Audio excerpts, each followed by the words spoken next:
Hello everyone, welcome to online tuition. आप सभी का स्वागत है ऑनलाइन ट्यूशन में। तो गाइस, हम लोग हॉर्टिकल्चर की सीरीज़ को आगे कंटिन्यू करते हुए आज हम डिस्कशन करेंगे कुछ इंपॉर्टेंट क्वेश्चन को। तो 10 इंपॉर्टेंट क्वेश्चन को डिस्कस करेंगे, साथ में उससे अदर रिलेटेड टॉपिक का भी डिस्कशन करेंगे। तो ये है इम्पॉर्टेंट क्वेश्चन सीरीज़ का पार्ट 3। तो अगर आपने फर्स्ट और सेकंड पार्ट नहीं देखा है तो उसे भी देख लीजिए, वो भी एग्ज़ाम पॉइंट ऑफ व्यू से काफ़ी ज़्यादा इम्पॉर्टेंट है। तो आज का वीडियो डिस्कशन स्टार्ट करते हैं। इसमें देखते हैं जो फर्स्ट क्वेश्चन है, फलों का फटना या जिसे कहा जाता है फ्रूट स्प्लिटिंग किस फल की समस्या है। फर्स्ट ऑप्शन इज लीची, सेकंड इज बेर, third is cherry and fourth is उपरोक्त सभी। तो जो फ्रूट स्प्लिटिंग की समस्या होती है वो लीची, बेर, चेरी सभी के सभी फलों में पाई जाती है। तो लीची होती है जो ज़्यादातर वैरायटी होती है इंडिया की लीची की, तो सभी में ये फ्रूट स्प्लिटिंग की समस्या पाई जाती है। तो ये समस्या बेर में भी होती है और चेरी में भी होती है। तो इसका जो राइट ऑप्शन हो जाएगा ये है उपरोक्त सभी या ऑल ऑफ अबव। तो नेक्स्ट क्वेश्चन की ओर चलते हैं। नेक्स्ट क्वेश्चन है, लीची का जन्म स्थान या ओरिजिन प्लेस कहाँ है। तो ओरिजिन प्लेस ऑफ लीची, first option is America, second is Thailand, third is Bharat and fourth is चीन। तो जो लीची है इसका जो ओरिजिन प्लेस है ये है चाइना। तो इसका फोर्थ ऑप्शन राइट हो जाएगा, चीन इज राइट आंसर। अगर लीची की बात करूँ तो लीची का अगर साइंटिफिक नेम की बात करूँ तो ये होता है लीची चाइनेसिस। तो ये इसका साइंटिफिक नेम है, ये बोटेनिकल नेम है। इसके अलावा इसके फ्रूट टाइप की बात करूँ कि किस टाइप का इसमें फ्रूट पाया जाता है, तो ये पाया जाता है नट। और अगर एडिबल पार्ट की बात करूँ कि लीची में कौन सा पार्ट एडिबल होता है, तो ये होता है एरिल। तो अगर आपने लीची के बारे में नहीं देखा है तो मैंने हॉर्टिकल्चर की सीरीज़ में प्लेलिस्ट में आपको मिल जाएगा, आप उसे देख लीजिए। तो ये एग्ज़ाम के सिलेबस के अकॉर्डिंग ही है, लीची का कल्टीवेशन उसमें दिया गया है। तो एग्ज़ाम में इससे क्वेश्चन बन सकते हैं, तो आप उसे देख लीजिए। अब नेक्स्ट क्वेश्चन की ओर चलते हैं। नेक्स्ट क्वेश्चन है, फलों में अधिकतर कौन सी शर्करा पाई जाती है या कौन सी शुगर पाई जाती है। First is glucose, second is fructose, third is sucrose and fourth is all of above. तो जो फ्रूट शुगर होती है वो होती है फ्रक्टोज। तो फ्रक्टोज को फ्रूट शुगर कहा जाता है। तो इसका जो राइट ऑप्शन हो जाएगा ये हो जाएगा ऑप्शन नंबर 2। अगर फ्रक्टोज की बात करूं तो ये है सिंपल कीटोनिक मोनोसैकेराइड। इसके अलावा अगर प्योर फ्रक्टोज की बात करूं तो ये होता है स्वीट, वाइट, ओडरलेस और क्रिस्टलाइन सॉलिड। और वाटर की सॉल्युबिलिटी की बात करूं कि वाटर में सॉल्युबल होता है या नहीं होता है, तो most of fructose is soluble in water.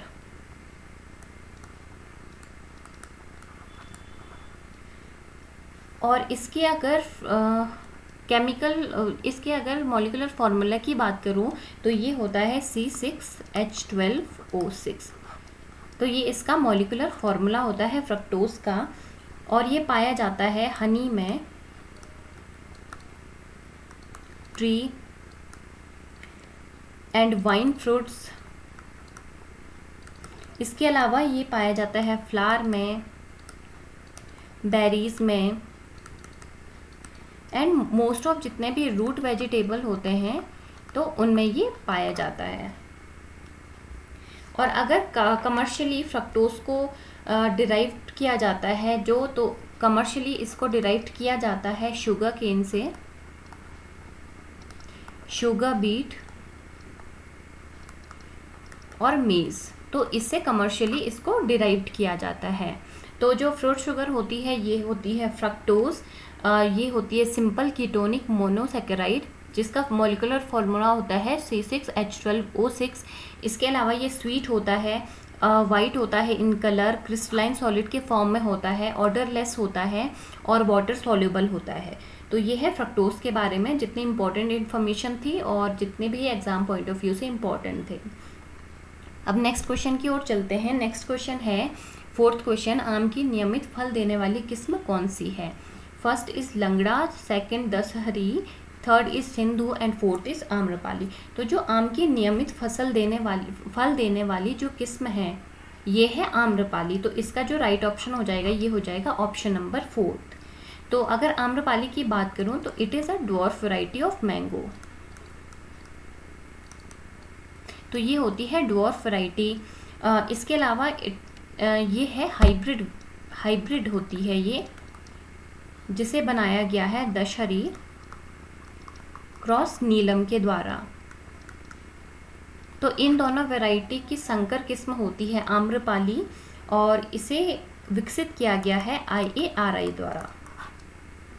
तो इसका जो आंसर सही है ये है ऑप्शन नंबर 4 आम्रपाली। अब नेक्स्ट क्वेश्चन की ओर चलते हैं। नेक्स्ट क्वेश्चन है पपीते के फलों में पीला रंग किसके कारण होता है? तो जो येलो कलर होता है पपाया में उसका रीज़न क्या है, किसके कारण ये होता है? तो ऑप्शन देख लेते हैं। ऑप्शन फर्स्ट है एंथोसाइनिन, सेकंड है जेंथोफिल, थर्ड है कैरिकाजेंथिन एंड फोर्थ है बीटा कैरोटीन। तो पपीता का जो पीला रंग है वो होता है कैरिकाजेंथिन के कारण। जो कैरिकाजेंथिन पिगमेंट होता है इसके कारण ही पपीता के फलों का रंग पीला होता है। तो ये कई बार एग्ज़ाम में आए हुए हैं ये क्वेश्चन कि पपीते का कलर, कई सारे फ्रूट्स का कलर ये होता है। मैं आपको एक वीडियो प्रोवाइड करवा दूंगी कि किस फल का रंग किसकी वजह से होता है। तो इसका जो राइट ऑप्शन है ऑप्शन नंबर 3 कैरिकाजेंथिन। अब नेक्स्ट क्वेश्चन की ओर चलते हैं। नेक्स्ट क्वेश्चन है आम की निर्यात हेतु उपयुक्त किस्म कौन सी है? तो जो आम को निर्यात किया जाता है जिस वैरायटी को, तो वो कौन सी किस्म है? First is Alphonso, second is Bombay हरा, third is Langra and fourth is Chausa. तो जो अल्फांसो वैरायटी है वो सबसे ज़्यादा पॉपुलर वैरायटी है निर्यात करने के लिए आम की। तो ये है Alphonso. First option is right. अब नेक्स्ट क्वेश्चन देखते हैं। नेक्स्ट क्वेश्चन है अर्कावती किस फल की संकर किस्म है? तो जो हाइब्रिड ब्रीड है अर्कावती तो वो किस फ्रूट की है? फर्स्ट ऑप्शन इज केला, सेकंड इज अंगूर, थर्ड इज सेब एंड फोर्थ इज टमाटर। तो जो अर्कावती है ये है अंगूर की संकर किस्म। तो इसका जो राइट ऑप्शन हो जाएगा ये हो जाएगा ऑप्शन नंबर 2 अंगूर। अब नेक्स्ट क्वेश्चन की ओर चलते हैं। नेक्स्ट है फलों को सुरक्षित रखने के लिए उसमें नमी की मात्रा कितने प्रतिशत से अधिक नहीं होनी चाहिए? तो जो मॉइस्चर होता है फ्रूट्स को स्टोर करने के लिए तो वो कितने % से ज़्यादा नहीं होनी चाहिए? तो ऑप्शन देखते हैं। फर्स्ट है 20 to 24%, सेकंड है 5 to 10%, थर्ड है 40 to 50% एंड फोर्थ है कोई नहीं। तो मॉइस्चर जो होना चाहिए ये होना चाहिए 20 to 24%। तो इसका राइट ऑप्शन ए हो जाएगा। तो मॉइस्चर की जो मात्रा है ना वो ज़्यादा होनी चाहिए ना वो कम होनी चाहिए। अगर प्रॉपर मॉइस्चर रखा जाए तभी इनको स्टोर करके रखा जा सकता है, वरना फल ख़राब हो सकते हैं। तो इसका जो राइट ऑप्शन हो जाएगा ये हो जाएगा फर्स्ट 20 to 24%। अब नेक्स्ट देखते हैं। नेक्स्ट क्वेश्चन है सेब को चाकू से काटने पर उसका रंग किसके कारण भूरा हो जाता है? तो इसके ऑप्शन है vitamins, enzymes, protein and carbohydrate. तो जनरली आप सभी लोगों ने देखा होगा जब सेब को काटा जाता है तो कुछ देर के बाद उसका रंग जो है वो भूरा भूरा होने लगता है। तो ये किसके वजह से होता है? तो ये होता है एंजाइम की वजह से। तो इसका जो राइट ऑप्शन है ये है एंजाइम। तो ये होता है पॉलीफिनॉल ऑक्सीडेज एंजाइम की वजह से।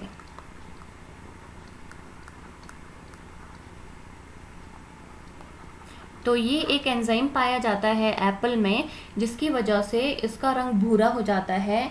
अब क्या होता है कि ये प्लांट की टिश्यू में पाया जाता है ये जो एंजाइम है, और जब सेब को काटा जाता है तो इसके कई सारे सेल्स ओपन हो जाते हैं और खुलने के बाद इसके बाद जो ये एंजाइम होता है पॉलीफिनॉल ऑक्सीडेज एंजाइम, तो ये मौजूद ऑक्सीजन से रिएक्ट करके उसका जो कलर होता है ये ब्राउन कर देता है। तो इसी एंजाइम की वजह से जब ये ऑक्सीजन के संपर्क में आता है, ऑक्सीजन के कांटेक्ट में आता है, तो इसकी वजह से ये भूरे कलर का हो जाता है, जिसकी वजह से हम देखते हैं कि सेब को चाकू से काटने पर कुछ देर बाद उसका रंग भूरा हो जाता है। तो इसका जो राइट ऑप्शन है ये है एंजाइम पॉलीफिनोल ऑक्सीडेज। अब नेक्स्ट क्वेश्चन की ओर चलते हैं। नेक्स्ट क्वेश्चन है केंद्रीय खाद्य प्रौद्योगिकी अनुसंधान संस्थान या central food technological research institute कहाँ स्थित है? तो फर्स्ट ऑप्शन है मैसूर, सेकंड है चेन्नई, थर्ड है मुंबई एंड फोर्थ है न्यू दिल्ली। तो ये है